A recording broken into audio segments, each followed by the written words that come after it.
Bonjour, aujourd'hui 15 juin 2024, exercice de probabilité avec des suites.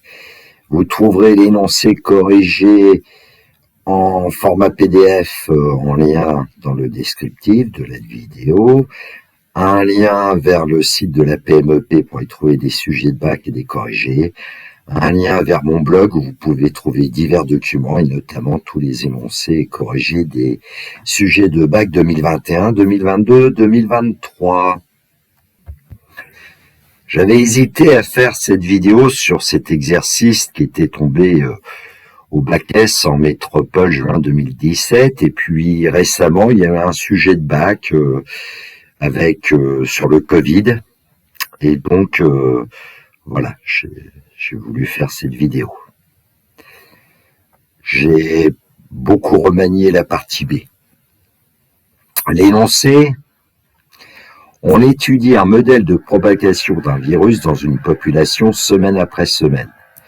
Chaque individu de la population peut être à l'exclusion de toute autre possibilité, soit susceptible d'être atteint par le virus, on dira qu'il est de type S, soit malade, il est atteint par le virus, soit immunisé, il ne peut plus être atteint par le virus. Un individu est immunisé lorsqu'il a été vacciné ou lorsqu'il a guéri après avoir été atteint par le virus.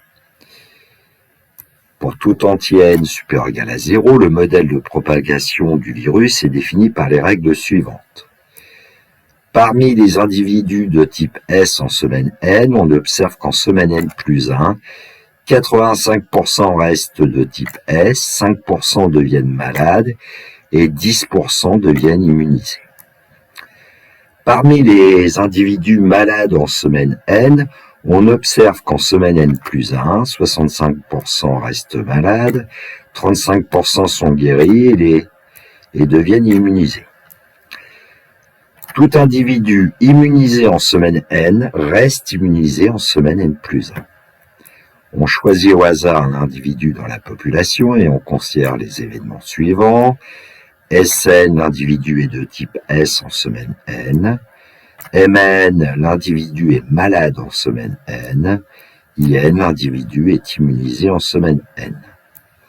En semaine 0, tous les individus sont considérés de type S. On a donc les probabilités suivantes. La probabilité de S0 égale 1, la probabilité de M0 égale 0, la probabilité de I0 égale 0. Partie A, étude de l'évolution de l'épidémie au cours des semaines 1 et 2. Reproduire et compléter l'arbre de probabilité donné ci-dessous. Donc on commence par un événement qui est 0. Puis à l'étage suivant, on a S1, M1 et 1. Et à l'étage d'après, on a S2, M2, I2, M2, I2, I2. Montrer que la probabilité de I2 est égale à 0,2025. Question 3. Sachant qu'un individu est immunisé en semaine 2, quelle est la probabilité, arrondie au millième, qu'il ait été malade en semaine 1? Partie B. Étude de l'évolution de la maladie à long terme. Pour tout entier naturel n, on note un égale la probabilité de Sn, Vn la probabilité de Mn et Wn la probabilité de In, les probabilités respectives des événements Sn, Mn et In. Question 1. Reproduire et compléter l'arbre de probabilité donné ci-dessous. Donc on a à l'étage n, on pourrait dire Sn, Mn, In, et puis à l'étage n plus 1, Sn plus 1, Mn plus 1, In plus 1. Question 2a, exprimer un plus 1 en fonction de un pour tout entier naturel n. Petit b, exprimer vn plus 1 en fonction de un et vn pour tout entier naturel n. Question 3, justifier que pour tout entier naturel n, on a un égale 0,85 à la puissance n. Question 4, à l'aide d'un raisonnement par récurrence, montrer que pour tout entier naturel n, vn est égal à 1/4 de 0,85 n, moins 0,65 n. Question 5. On admet que les termes de la suite Vn augmentent puis diminuent à partir d'un certain rang grand N, appelé le pic épidémique. C'est l'indice de la semaine pendant laquelle la probabilité d'être malade pour un individu choisi au hasard est la plus grande. Donnez la valeur du pic épidémique prévu par ce modèle en utilisant la calculatrice. Question 6a. Calculer les limites de chacune des suites UN, VN, WN. Petit b. Que peut-on en déduire quant à l'évolution de l'épidémie prévue à long terme par ce modèle? Correction. Petit a. Reproduire et compléter l'arbre de probabilité. Alors, le texte nous donne un certain nombre d'éléments. Donc, P2S1, c'est 0,85, P2M1, 0,05, P2I1, 0,10. Ensuite, P2S2 sachant S1, 0,85, P2M2 sachant S1, 0,05, P2I2 sachant S1, 0,10. P2M2 sachant M1, 0,65, P2I2 sachant M1, 0,35, et P2I2 sachant I1, c'est 1. Je vous laisse revoir l'énoncé, le texte, et puis vous devriez voir qu'on complète aisément cet arbre. Question 2, montrer que la probabilité de l'événement I2 est égale à 0,2025. Alors, en utilisant la formule des probabilités totales, on peut dire que P de I2, c'est P de S1 inter I2, plus P de M1 inter I2, plus P de I1 inter I2. Sur le diagramme en arbre, il y a 3 chemins qui nous amènent à l'événement I2. On va les revoir. Donc, le chemin S1, S2, le chemin ensuite... c'est I2, pardon. Le chemin S1, I2, le chemin M1, I2 et le chemin I1, I2. Donc, la probabilité de I2, c'est la probabilité de S1 multipliée par la probabilité de I2 sachant S1. Ça, c'est le premier chemin. Plus la probabilité de M1 multipliée par la probabilité de I2 sachant M1. Et puis plus probabilité de I1 multiplié par la probabilité de I2 sachant I1. On remplace par les valeurs numériques qu'on voit sur l'arbre. P de I2, c'est 0,85 fois 0,10 plus 0,05 fois 0,35 plus 0,10 fois 1. Après calcul, on trouve que P de I2 est bien égal à 0,2025. Question 3. Sachant qu'un individu est immunisé en semaine 2, quelle est la probabilité, arrondie au millième, qu'il ait été malade en semaine 1? Ça veut dire qu'on nous demande la probabilité de M1 sachant I2. D'après le cours, on sait que c'est P de M1 inter I2 sur P de I2. Donc, c'est égal à P de M1 inter I2. Si on regarde la question juste au-dessus, on va voir que c'est 0,05 fois 0,35. qu'on divise par 0,2025. À l'aide d'une calculatrice, on trouve la fraction réductible, 7 sur 81, et une valeur approchée, c'est 0,086. On peut conclure, sachant qu'un individu est immunisé en semaine 2, la probabilité qu'il ait été malade en semaine 1 est environ égale à 8,6%. Partie B. Question 1, reproduire et compléter l'arbre de probabilité donné ci-dessous. Alors, il ressemble beaucoup à celui qu'on a vu auparavant. Alors, évidemment, les probabilités de Sn, c'est Un, probabilité de Mn, c'est Vn, probabilité de In, c'est Wn, et puis ensuite, les diverses probabilités conditionnelles, on les a déjà rencontrées tout à l'heure.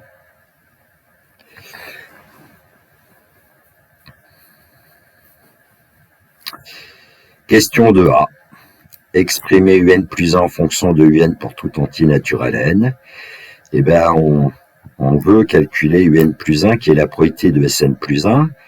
En regardant l'arbre, on s'aperçoit qu'il y a un seul chemin qui nous amène à Sn plus 1, c'est le chemin Sn puis Sn plus 1. Donc, en fait, ça va nous donner Un plus 1, c'est la probabilité de Sn multipliée par la probabilité de Sn plus 1, sachant Sn, et donc Un plus 1, c'est 0,85 Un.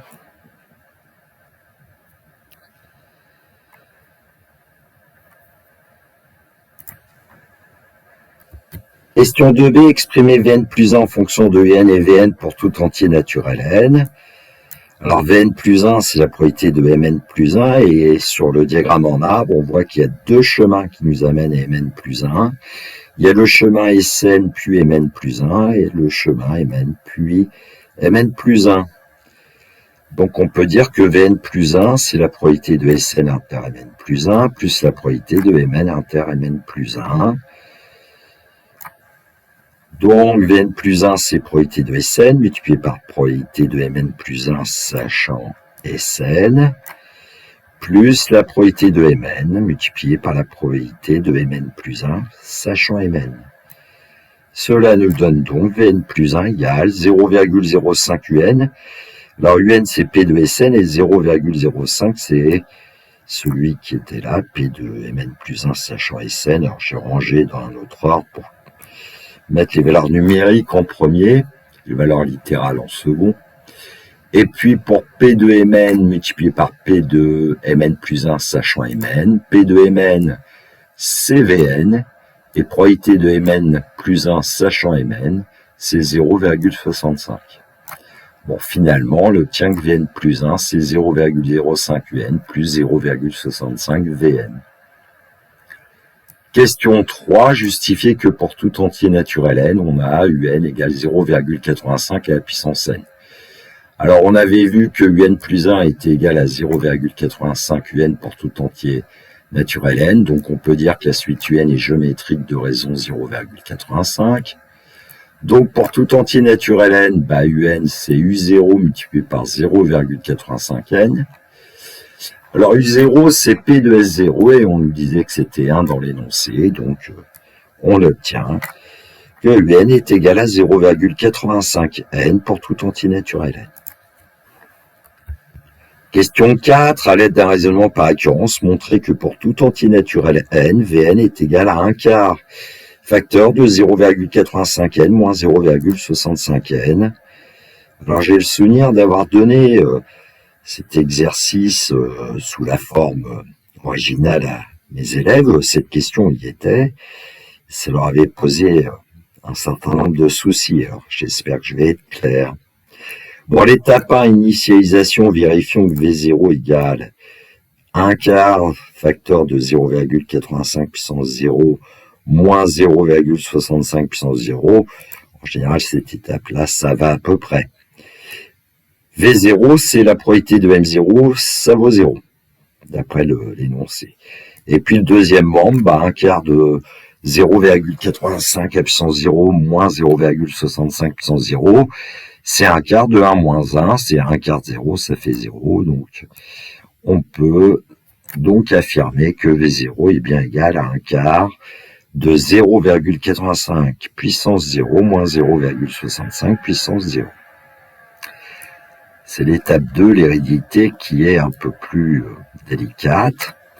Donc on va supposer que Vn est égal à 1/4 de 0,85 puissance n moins 0,65 puissance n pour un certain entier n supérieur ou égal à 0. Et on va démontrer que Vn plus 1 est alors égal à 1/4 de 0,85 puissance n plus 1 moins 0,65 puissance n plus 1. Alors, ce qu'on sait sur Vn plus 1, d'après une question précédente, c'est 0,05 Un plus 0,65 Vn. Donc, Vn plus 1, on va remplacer l'expression de Un qu'on connaît en fonction de n. 0,05 fois 0,85 à la puissance n. Et puis 0,65 Vn, là on utilise l'hypothèse de récurrence, donc on va dire que c'est 0,65 fois 1/4 fois 0,85 à la puissance n moins 0,65 à la puissance n. On va développer le second terme. Donc Vn plus 1 est égal à 0,05 fois 0,85 puissance n, plus... Alors 0,65 fois 1/4, j'ai écrit 0,1625, multiplié par 0,85 à la puissance n. Et puis 0,65 fois 1/4 fois moins 0,65 à la puissance n. Ici, il y a une petite coquille, c'est moins 1/4 fois 0,65 fois 0,65 à la puissance n, donc c'est 0,65 à la puissance n plus 1.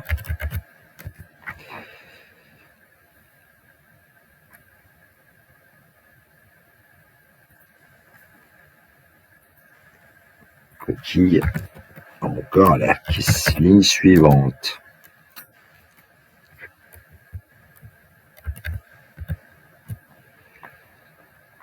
Mazette. Voilà.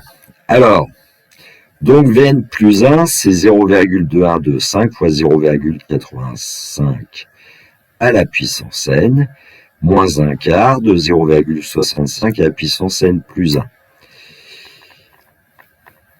On va mettre un quart en facteur, puisqu'on veut montrer que Vn plus 1, c'est un quart de 0,85 à la puissance n plus 1, moins 0,65 à la puissance n plus 1.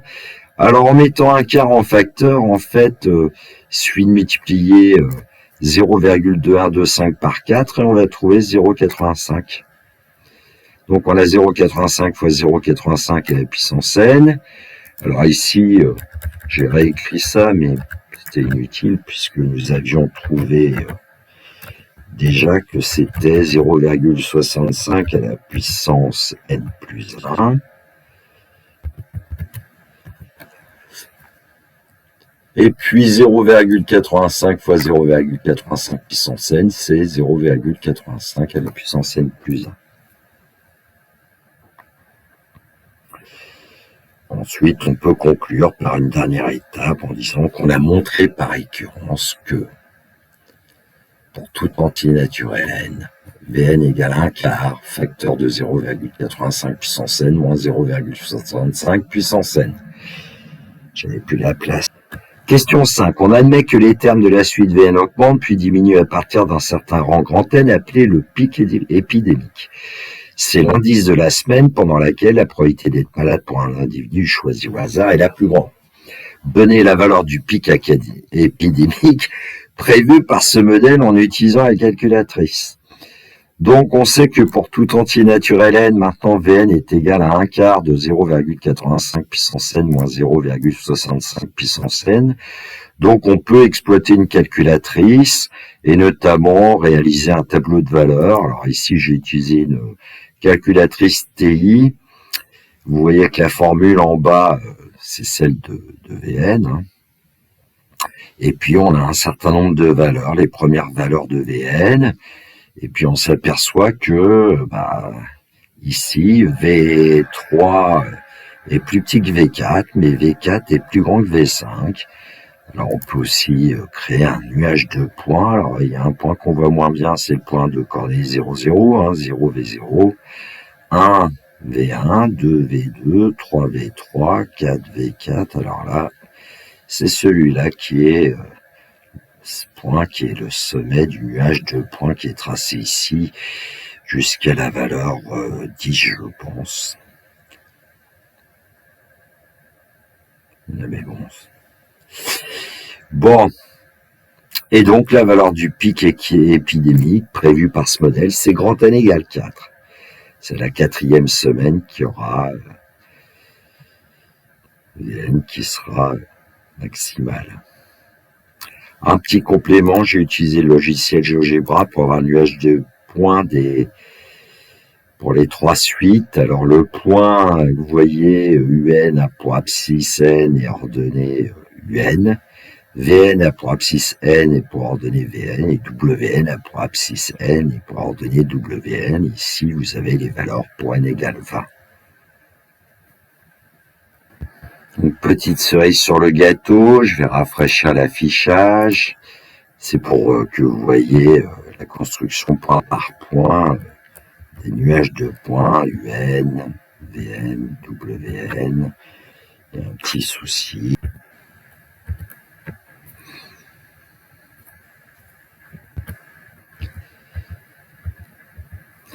Donc la suite UN était géométrique de raison 0,85, donc c'est une suite décroissante qui tend vers 0, évidemment. Alors pour la suite Vn, c'est un peu plus délicat ici de voir que c'est pour 4 qu'on a la valeur maximale, donc il vaut mieux regarder évidemment les coordonnées du point Vn. Donc si vous regardez les coordonnées du point Vn, si on bouge le curseur, ça sera mieux. Voilà, V1 pardon, environ 0,05, V2 environ 0,075, V3 environ 0,08488 et V4 environ 0,08588. Et ensuite on redescend V5 0,08192.